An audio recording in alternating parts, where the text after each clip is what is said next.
Well, good morning, afternoon, pre-evening or evening everybody, and welcome back to another episode of An Ecologist Plays, a channel where we get to talk about nature while playing games. And we are back in Avatar Frontiers of Pandora, and as you can see we are back at Home Tree. Because before we go on with the quests at the upper plains, we do have some Kinglor that are ready to leave the Home Tree and establish new colonies. That scent! The sweetness of the Kinglor flowers is putting a smile on everyone's face. A new queen has been born already. And thanks to you, this is no longer the only nest. The forest is ready for the Kinglor to return. But they need our help. Home Tree is all the new queen knows. I'd like to help her. If she lets me. She will. A steady heart sees steady wings, you remember?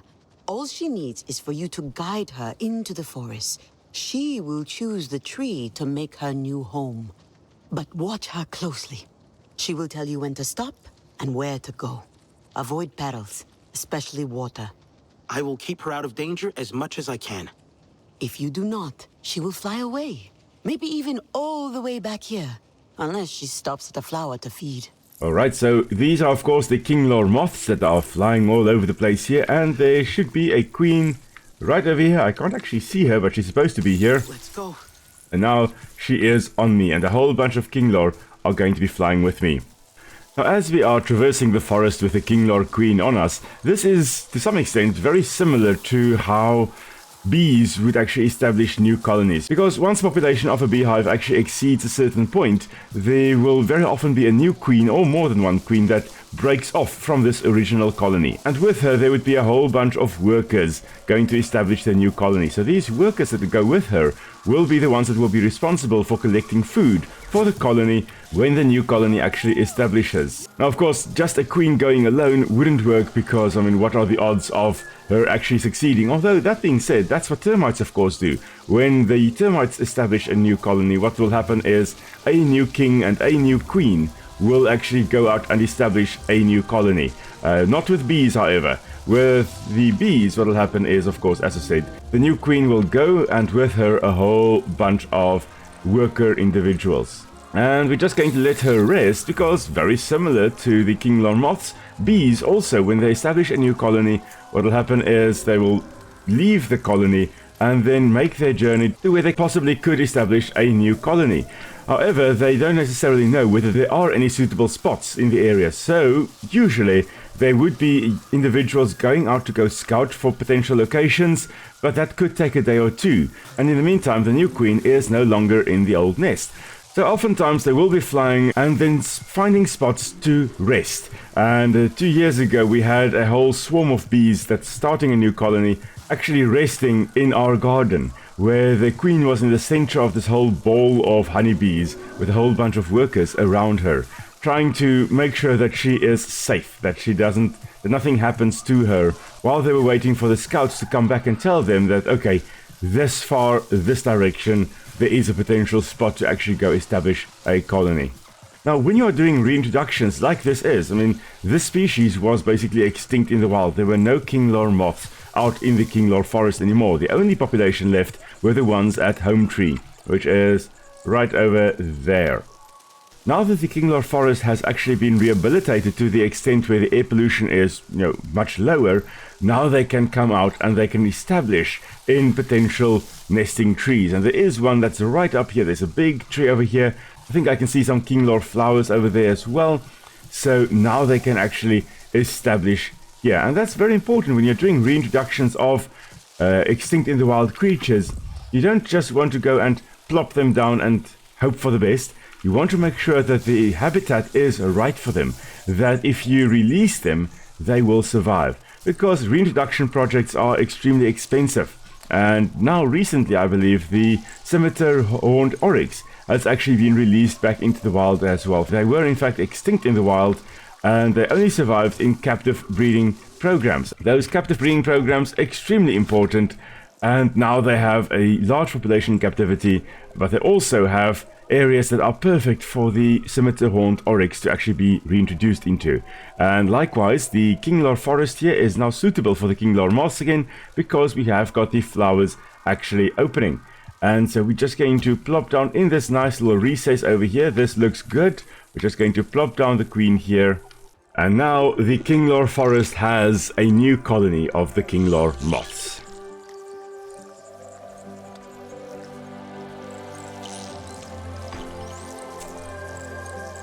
And it is a marvelous sight.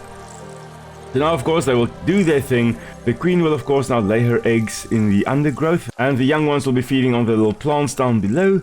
And then once they pupate, they will move up into the tree in order to come and pupate. And then, of course, we can come and harvest them. But we'll only harvest some of them. Now, there's superior quality there. There are some superior qualities. I think later on we'll be able to get exquisite quality. So now that we have done our first reintroduction here, we'll be traveling back to the upper plains. So I'll see you there. And we are back in the upper plains, and we are heading on the quest to go to the Weeping Gorge, which is where Sosul, the Zeswa burden carrier, is. So Sosul left the clan carrying a whole bunch of their stuff and also their burdens, their worries, with him, so that the tribe is lighter. So that when the time comes that the Zakru, the massive elephant-like pachyderms that are over there, when the time comes that they depart the spot where they currently are, then the Zeswa can follow them. Now we do see some RDA right up there. We can't have that. So we are just going to shoot them. There we go. No RDA allowed on the upper plains. Not if we can help it. So the role of burden carrier is extremely important, because without it the Zeswa clan wouldn't be able to follow the Zakru when they depart for, well, fresh feeding grounds. So the Zakru, of course, feeding on fungi, they will insert their trunk into the soil and then unfurl their tongue, which is multi-branched, and each branch of their tongue will be following each branch of the fungi that they are feeding on. So a fungus consists not of only of those mushrooms that we typically see, but also of the mycelial network underground, which is actually the body of the mushroom, of the fungus. It's this white thread that is underground, and it's multi-branch. There's a whole bunch of stuff underground that we can't see, and the Zakru are feeding on that. Now the area we're heading to now is the Zakru graveyard, and I do believe I can see some of the tusks on the ground there. So we should be at the right spot. I don't believe our Ikran can actually follow in there. It will most likely refuse because it smells like death. Now, of course, the Zakru graveyard is based on the myth of the elephant's graveyard, which there is no such thing. Now, elephants don't go to one spot to go and die, but despite elephants potentially showing emotion when a family member dies, they don't actually go to a specific spot to die. Instead, they will just simply waste away over time and then die. And then, of course, the elephants will hang around very often around that one individual that has died for quite a long period before moving on. And this is, of course, a Zakru skeleton. Very, very big. And there's a camp here.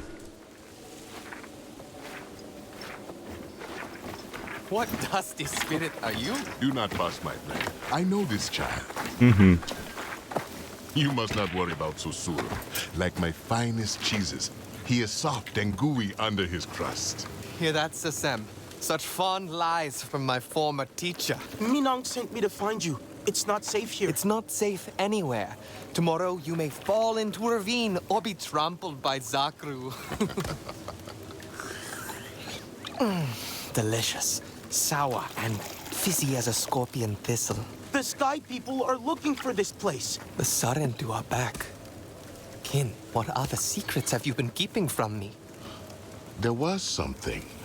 The Zakru have started flying like Ikran. You will not believe how we milk them now. Oh, drink up, Sarentu.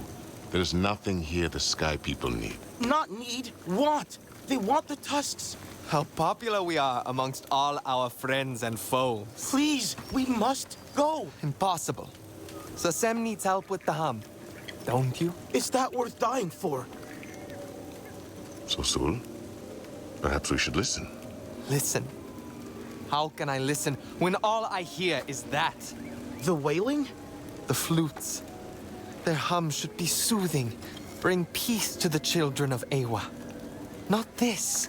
Mournful, discordant, uneasy. I must tune them. What if I did it? Would you leave then? Pass on your burden, my friend. Let you and I go home and celebrate your return as deserved. I could go back to the clan after all this time. What are you waiting for, Sarentu? This is no time to gnaw upon the breeze.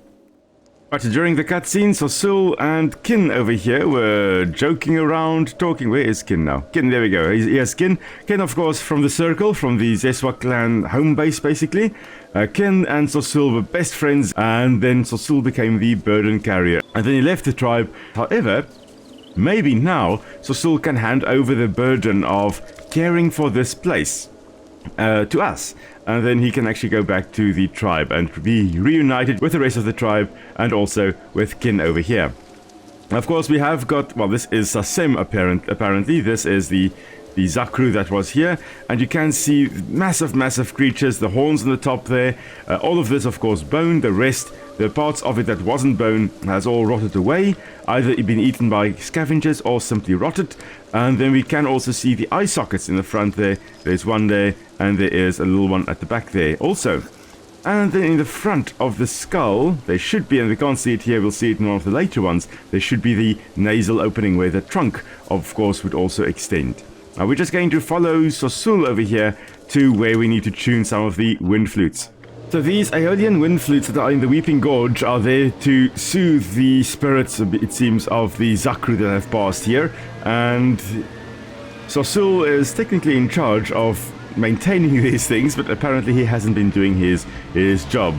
Maybe he has been enjoying his alcoholic drinks too much there. Sosul mentioned that the Zeswa used to come here whenever their home actually was close by. Musicians would come and tune these flutes to make sure that they are tuned. And the idea here with Aeolian means wind, so this is a wind flute. And the idea is that you position these little sections over here, I think along with some of these big ones. I'm not sure whether these big ones, yeah, they also do have, they appear to have some holes potentially. So I'm sure these big ones will also make a noise, but these smaller ones over here are the main noise-making components of the flutes here, where wind, as it is blowing across here, will go in and out of holes over here, and in the process create a kind of a humming sound. And that, of course, would then soothe the spirits of the Zakru that have passed away here. There's one there, there's another one over there, and there is one more over there. So 3 more to tune. Let's do it!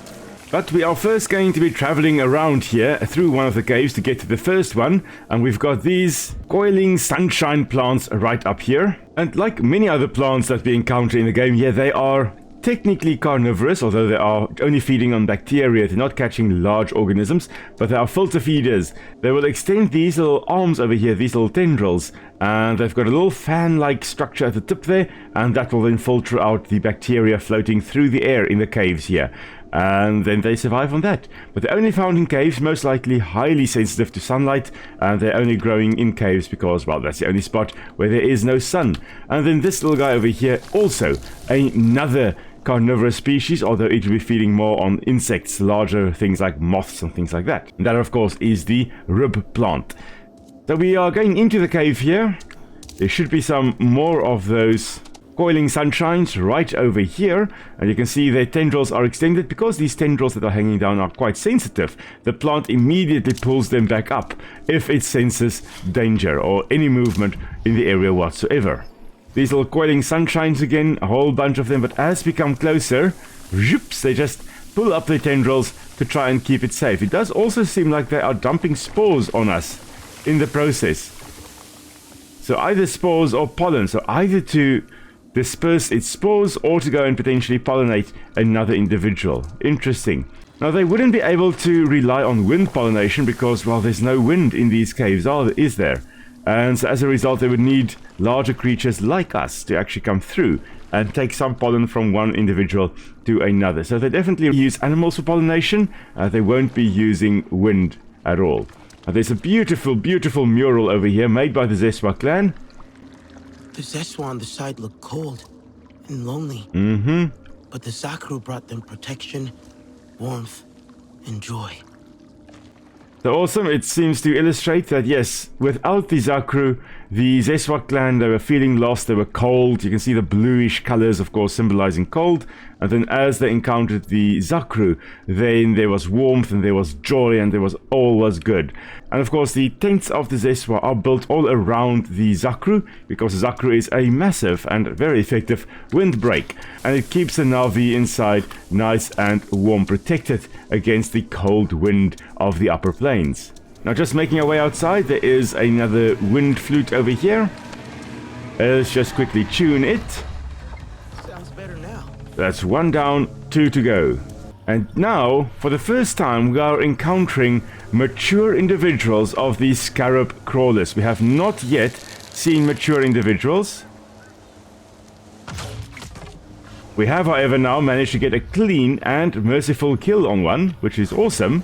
So this spot over here is probably the best spot to find them, or at least find the mature individuals, the most reliable spot. They are often hanging around here, brilliantly colored compared to the adults we have encountered previously. These ones are, of course, breeding individuals. They are ready to reproduce. Now, in this gorge, I don't think I've ever seen any other predators around here. Now, with the Zakru coming to this area, to this gorge, and to come and die, that is an awesome source of food for scavengers, like these Scarab Crawlers. So that probably explains why there are some Scarab Crawlers here and why they are in breeding condition, why they are mature individuals. There is a lot of food for them. Okay, so of course, unfortunately, these two also had to die. They did attack me. But you can see here brilliant, vivid colors all along the shell on the carapace over here, signifying that this is in fact a breeding individual. Facial markings, also brilliant, vivid blue colors all over the body. So yeah, easy to recognize that this is in fact a mature individual.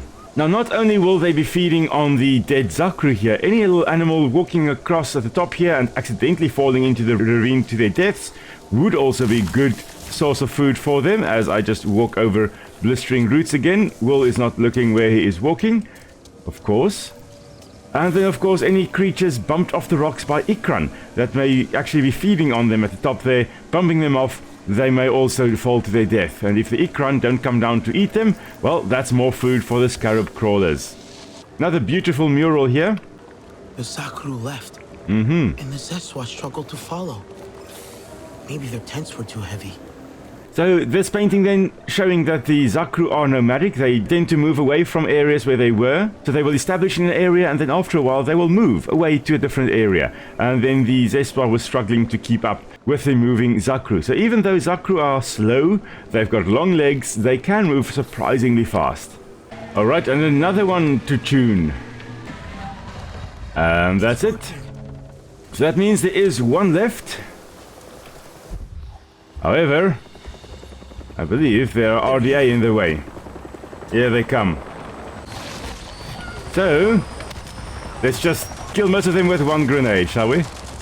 And while they are distracted, attacking the poor little Scarab Crawler over there, the last one also died. Oh, that was surprisingly easy. And that Scarab Crawler over there is now suffering. So we will just put it out of its misery. We won't be able to get anything from it, however, it is no longer suffering with the bullets of the RDA in its body. And sometimes our role as conservationists consists of us actually putting animals out of their misery, rather than prolonging it by trying to care for them.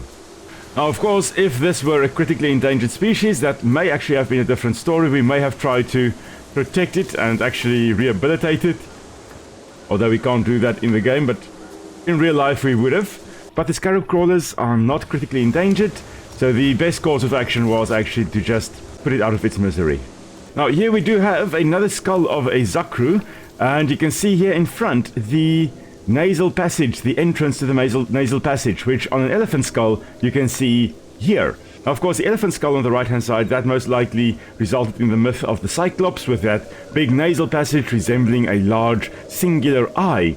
And then I guess the eyes on the side of the head most likely resembled like ear openings and stuff like that. That's bigger than a human, so, you know, must be a big human with a single eye. So, of course, the skulls that most likely resulted in the myth of the cyclops were not as big as the African elephant skull we have here, but they were instead of an elephant that was quite small, that occurred on the island of Crete. And because of island dwarfism, or insular dwarfism, they weren't as big as the mainland counterparts, so they were not as big as African elephants, for example, or the species of elephants living on the mainland. Because there's not enough food to support massive elephants on islands. Now I just backtracked because I remember there is another painting we had to look at, and that is this mural over here. A fire ceremony? Or a celebration? The Zeswa burned some of their tents to have less burden. Okay.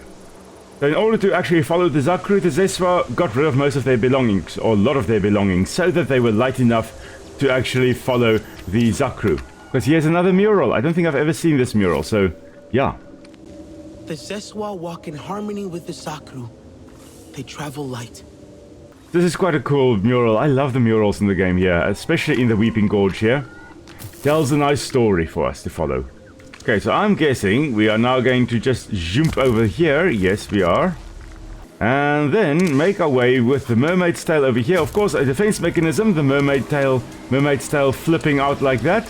When we get close, when we walk onto it, it of course is triggered to actually zoop us away from where it is. So if we were a little herbivore, we would be flung way off into the distance, would not be able to actually feed on the plant.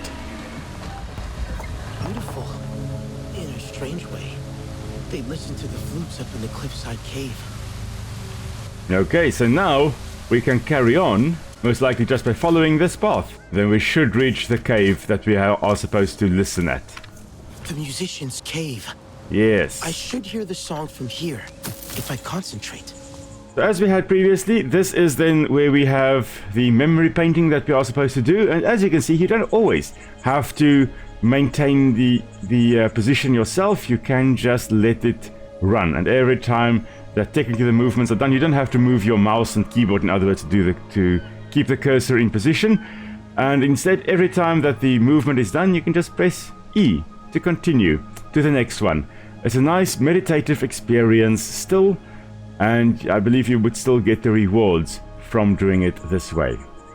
The wind. It's singing. And there they go. Something's wrong. Hey, I'm picking up radio chatter from the upper plains.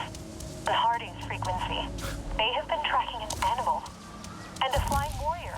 Is that you? No, it must be Ninong. I'll go. Which animal are they tracking? I don't know for sure. Sending you coordinates. I believe this is where we are going to end today's episode, because we also ended here on Sunday's live stream. So in order to keep a little bit of a surprise for what's happening in terms of the story, we're going to continue from here during our live stream on Sunday with Nic and I live streaming again, South African time, 6 until 10. So come and join us for a nice relaxing time as we experience sorrow, joy, and all kinds of excitement and education, and run around the upper plains again. And then of course on Tuesday we'll be going through that part of the story as well in the normal video. We are, however, encountering some more cloaked panthers here. Let's see, we've got a whole bunch of young ones. So these most likely are young ones that have left the pack. They are now trying to make it out on their own. Similar to how male lions will be chased out of the pride when they reach maturity, or more or less maturity. They then have to fend for themselves. And, well, if they don't, tough luck, then they will die. So these ones, at least, they are in a whole pack, similar to how some cheetahs, brothers, will very often form a coalition of up to 3 males oftentimes, and actually stick together to hunt together and have a greater chance of success. So here too we've got 4 cloaked panther young ones that have left the pack most likely, and then are now trying to survive on their own. Standing motionless, relatively well camouflaged. But this is then where we are going to end today's session, so thank you very much everyone for joining me on our little adventure. Hope you had a lovely time. Of course, if you've got any questions, do pop it down in the comments. We'll see you guys on Sunday with the live stream, and then again next Tuesday with another video. So until then everybody, stay safe. See you all soon. Bye.